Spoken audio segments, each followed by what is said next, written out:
It was a scorching summer afternoon in a small southern town. The air shimmered with heat as Henry Johnson, a retired veteran in his late 70s, shuffled down the sidewalk with a bag of groceries. His slow, deliberate steps were the result of a war injury he had carried for decades. But his head was held high, a quiet dignity etched into his features.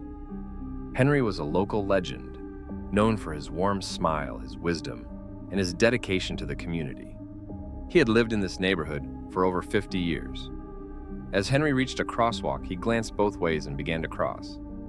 That's when the shrill sound of a police siren pierced the air. A white patrol car pulled up beside him, and Officer Brian Huxley stepped out. Brian was new to the force, full of ambition, and carried an air of superiority that quickly soured his interactions with others. "Hey, you! Stop right there!" Brian barked, his tone sharp and accusatory. Henry paused mid-step, startled by the officer's aggressive tone. Slowly turning, he faced the officer with a calm but questioning expression. "Is there a problem, officer?" Henry asked, his voice steady. Brian approached with a swagger, his hand resting on his holstered weapon. His gaze swept over Henry, lingering on his worn clothing and the bag of groceries in his hand. "Yeah, there's a problem," Brian snapped. "What are you doing in this area?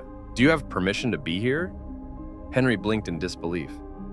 "Permission?" he repeated. "I've lived here for decades. This is my home." Brian's eyes narrowed, clearly unimpressed by the answer. "You look suspicious. I'm gonna need to see some ID." A few passersby stopped to watch the exchange, their murmurs of confusion barely audible over the sound of the traffic. Henry, feeling the weight of their stares, reached into his pocket and pulled out his veteran's ID card. He handed it to Brian without a word, his face calm, but his heart heavy. Brian inspected the ID with exaggerated scrutiny, his lips curling in disdain. "A veteran, huh?" he muttered under his breath, but loud enough for Henry to hear. Instead of handing it back, Brian stepped away and began radioing in, as if expecting to uncover some hidden wrongdoing. Henry stood silently, his hands trembling slightly. Not from fear, but from frustration. He had seen this kind of treatment before, decades ago, during the civil rights era. To be judged and humiliated because of the color of his skin was a wound that had never fully healed. The growing crowd of onlookers exchanged uneasy glances, their discomfort palpable. A young woman whispered to her companion, "Why is he treating him like that? He's just an old man," but no one dared to intervene. The power imbalance was too stark, the fear of retaliation too real. Brian continued his line of questioning, ignoring Henry's attempts to explain himself. "What's in the bag? Anything stolen in there?" Henry's jaw tightened, but he kept his voice calm. "Just groceries, officer. Bread, milk, some vegetables." The officer smirked. "Groceries, huh? Mind if I take a look?" At that moment, Henry knew this wasn't about any real suspicion or law enforcement procedure. It was about power, about making a man who had done nothing wrong feel small. As the tension in the air thickened, Henry straightened his back. He had faced worse in his lifetime. This officer might have the badge, but Henry had his dignity. He wouldn't give Brian the satisfaction of seeing him break. Still, the indignity of the moment, the injustice of it all, burned inside him. And yet, unseen by either Henry or Brian, someone was watching from a distance. Someone who would soon intervene in a way that neither of them expected. Officer Brian Huxley wasn't satisfied with Henry's calm responses. To him, the old man's composure felt like defiance, a challenge to his authority. His frustration bubbled over into outright hostility. "Open the bag," Brian demanded, motioning at the groceries in Henry's hands. Henry looked at the officer, his expression a mixture of weariness and disappointment. "Officer, these are just groceries. I don't see why—" "I didn't ask what you see, old man," Brian interrupted sharply. "I said open the bag." The murmurs from the gathering crowd grew louder. A young man standing on the sidewalk pulled out his phone, beginning to record the interaction. Others whispered amongst themselves, their discomfort with the officer's behavior becoming more evident. Henry sighed and slowly opened the bag, revealing a carton of milk, a loaf of bread, and a small bundle of vegetables. It was as unassuming as groceries could be, but Brian wasn't about to let it go. "Got a receipt for that?" he asked, his voice dripping with condescension. Henry reached into his pocket, pulling out the crumpled receipt and handing it over. Brian glanced at it briefly, but instead of apologizing or backing down, he sneered. "You could have stolen this and picked up a random receipt off the ground." Henry's eyes narrowed, but he remained calm. "I didn't steal anything," he said firmly. "I don't appreciate being treated like a criminal for simply walking home." Brian leaned in closer, his face just inches from Henry's. "Watch your tone, old man," he hissed. "I'm just doing my job." The crowd, now numbering more than a dozen, was visibly agitated. A middle-aged woman in a floral dress called out, "Leave him alone! He hasn't done anything wrong!" Her voice trembled with emotion, but Brian didn't even glance her way. Henry, however, turned his head slightly to acknowledge her support. "Thank you, ma'am," he said softly. Then, turning back to Brian, he added, "Is this what you call serving and protecting? Harassing an old man on his way home?" The officer's face flushed with anger. "You don't get to question me. I'm the one with the badge here." He stepped back, his hand drifting to his belt, where his taser was holstered. The tension in the air was palpable. Then, from behind the crowd, a deep, authoritative voice rang out. "Officer Huxley." Brian froze mid-motion, his hand hovering over his belt. He turned his head sharply, only to see a tall, imposing figure pushing through the onlookers. The murmurs of the crowd hushed as everyone turned to see who had spoken. It was Chief Jerome Carter. Jerome Carter was a man who commanded respect wherever he went. As the city's first black police chief, he had fought tirelessly to reform the department and restore trust in the community. Dressed in his crisp uniform, with an air of quiet authority, he was the last person Brian expected, or wanted, to see. "Chief Carter," Brian stammered, his confident facade beginning to crumble. I saw everything." Jerome cut him off, his tone calm but firm. He walked up to Henry first, extending a hand. "Mr. Johnson, are you all right?" Henry nodded, though his voice carried a note of frustration. "I'll be fine, Chief, just tired of this nonsense." Jerome turned to Brian, his expression hardening.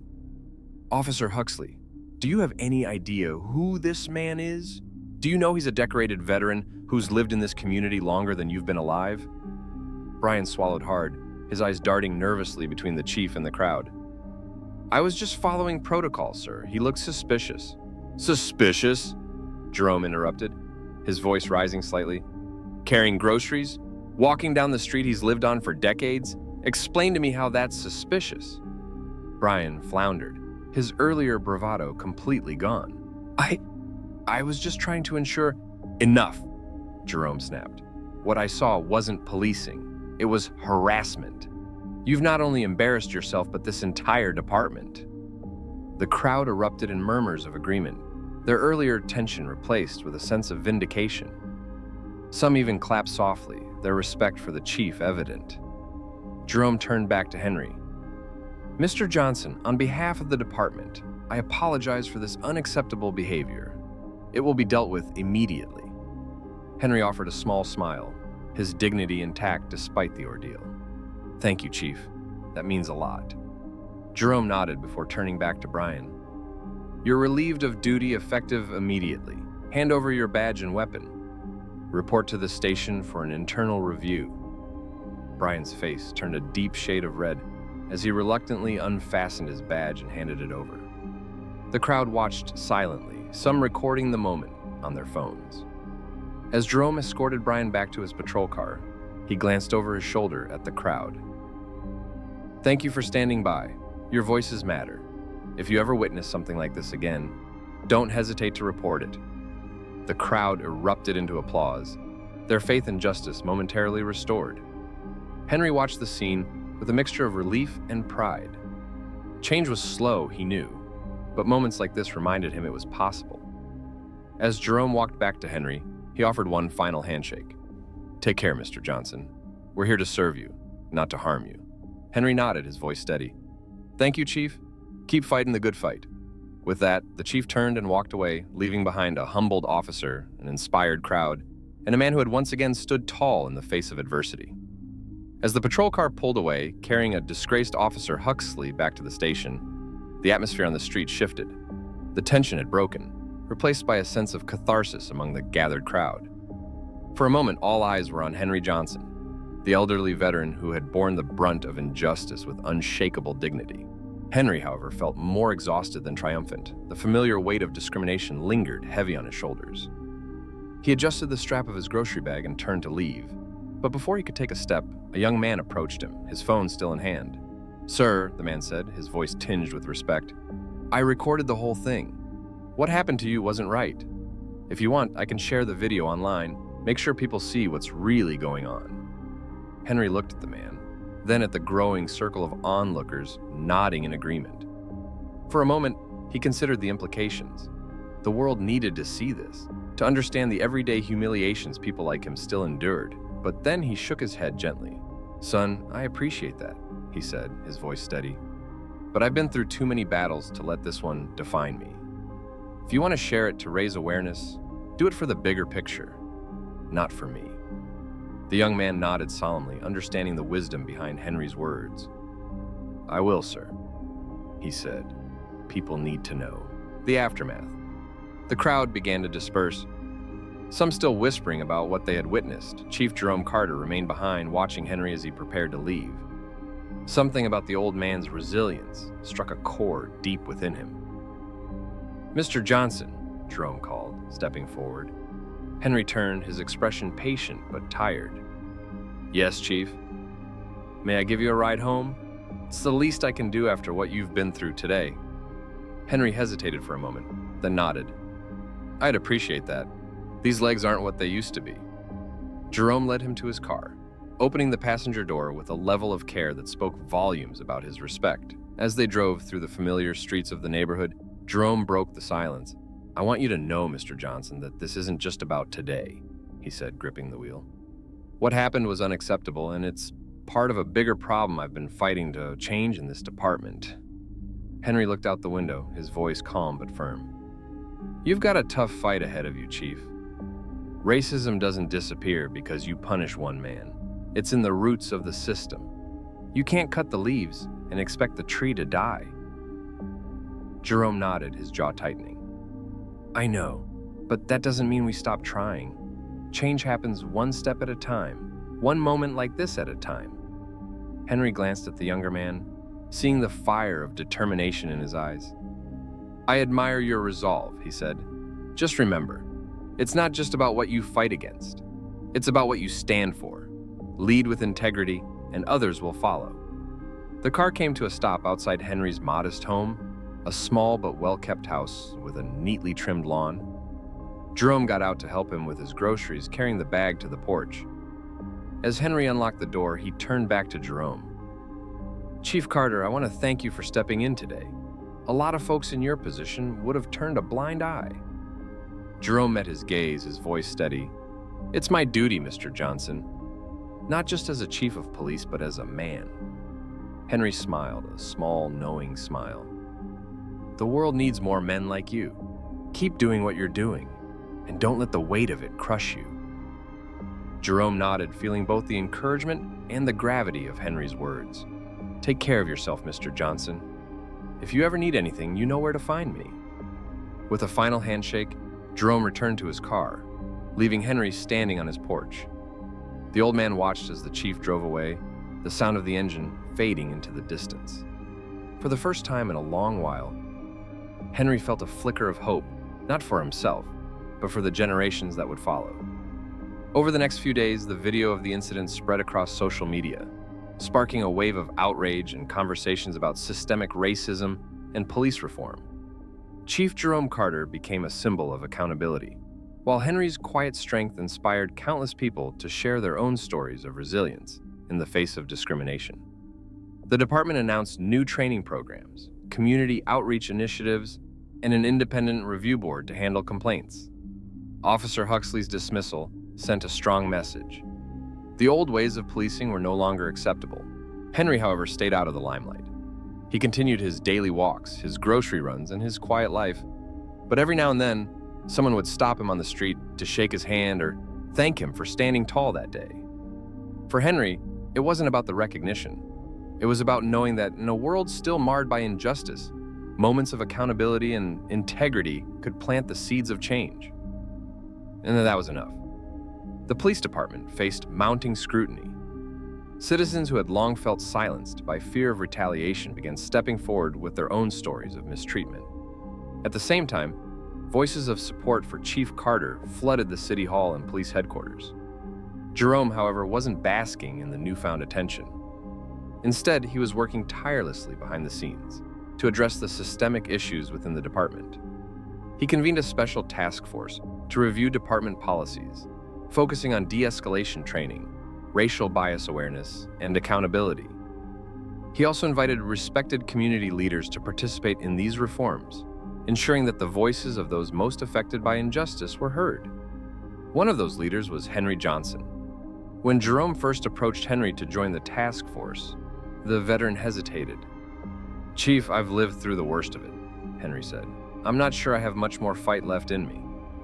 Jerome smiled, his tone both persuasive and respectful.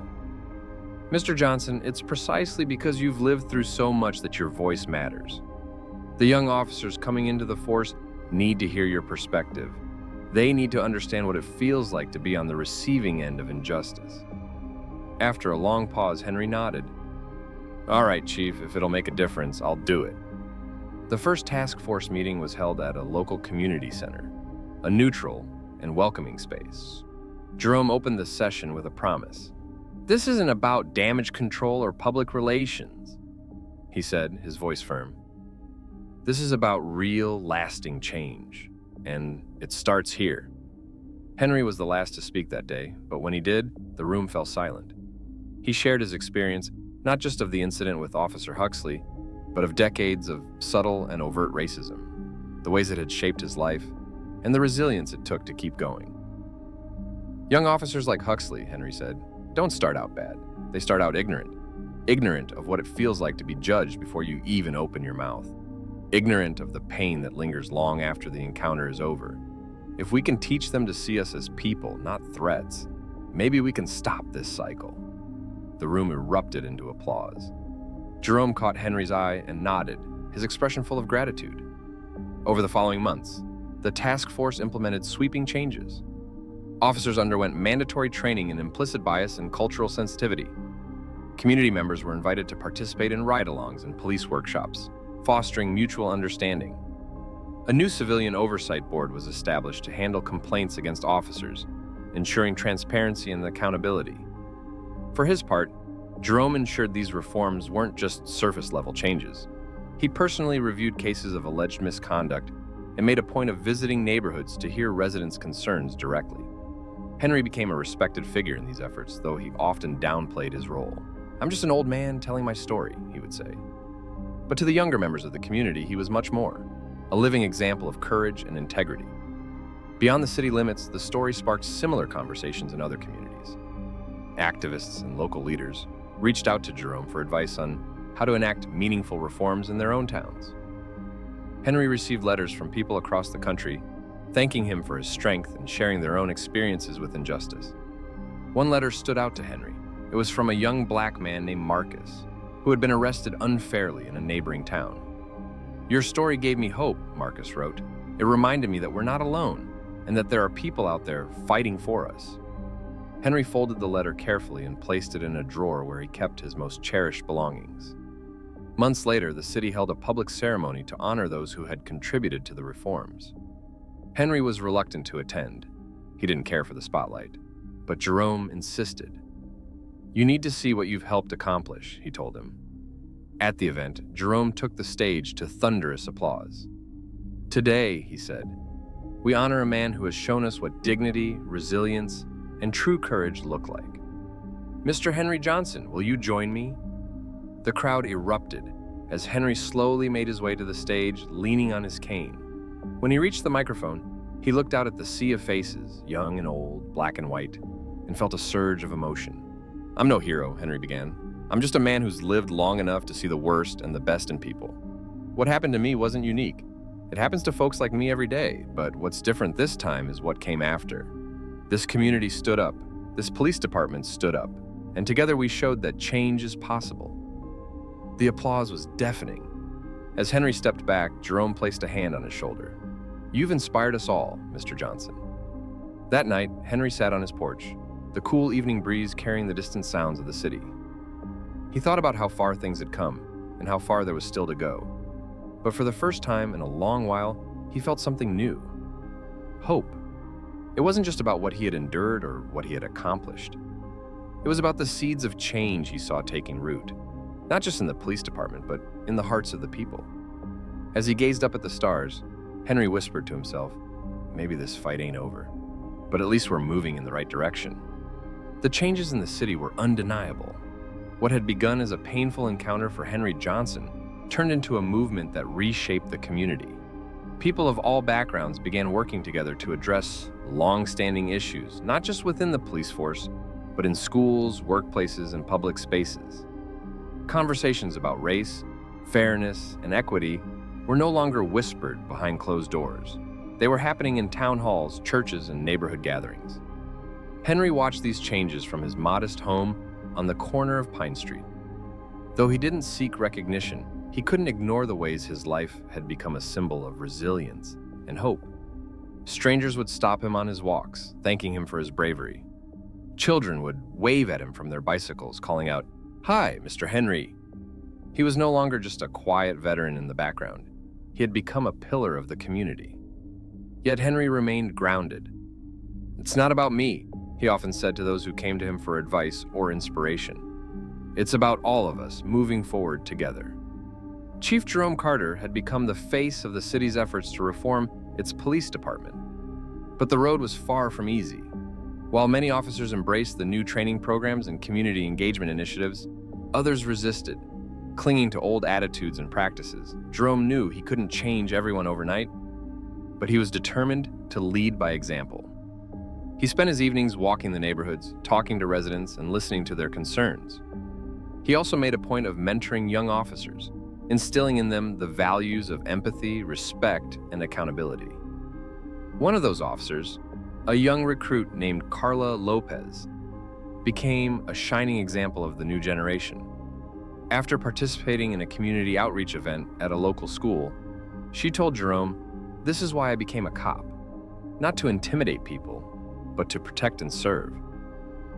Henry, too, became involved in these efforts. He agreed to speak at the police academy, sharing his story with new recruits. His presence in the room was commanding, not because of his physical stature, but because of the weight of his experiences. "Being a cop is about more than a badge or a gun," he told the recruits. "It's about seeing the humanity in every person you meet. If you can do that, you'll make a real difference." At home, Henry found himself reflecting on his own journey.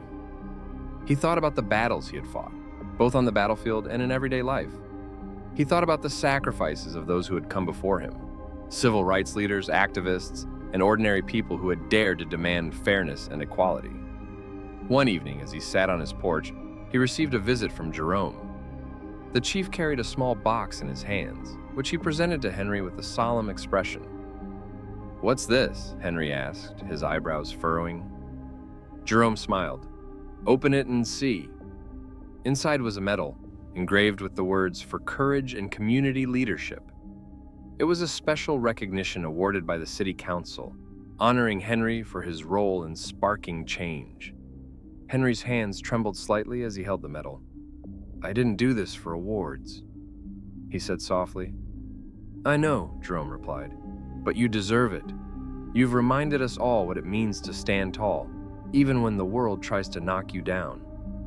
Henry nodded, his eyes glistening with unspoken emotion. "Thank you, Chief. This means more than I can say." As time passed, the ripple effects of Henry's experience continued to spread.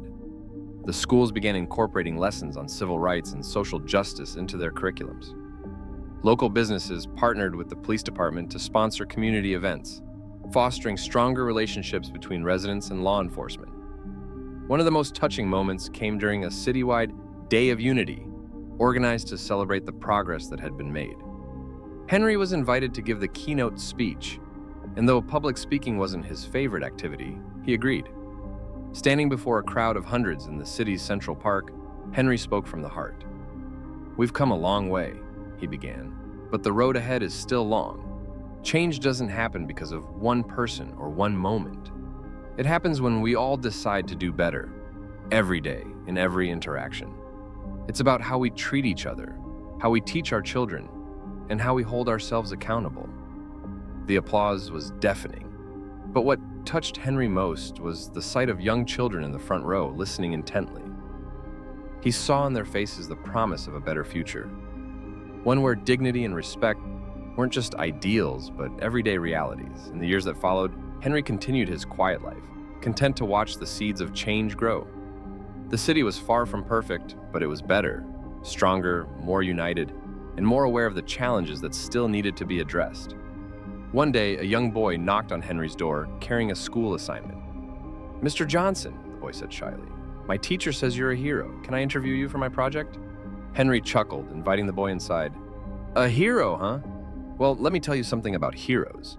They're just regular folks who do what's right, even when it's hard." As the boy wrote down Henry's words, the old man couldn't help but smile. He wasn't sure if he'd ever see the full fruits of the changes he'd helped inspire, but he didn't need to. Knowing that the next generation was carrying the torch was enough. Henry's story became a cornerstone of the city's identity, a reminder of the power of resilience, courage, and community. His life taught a simple but profound lesson. Real change begins when ordinary people choose to stand against injustice and fight for what's right. And so, even as the world moved forward, Henry's legacy endured, carried in the hearts and minds of those who had been touched by his quiet strength and unwavering dignity.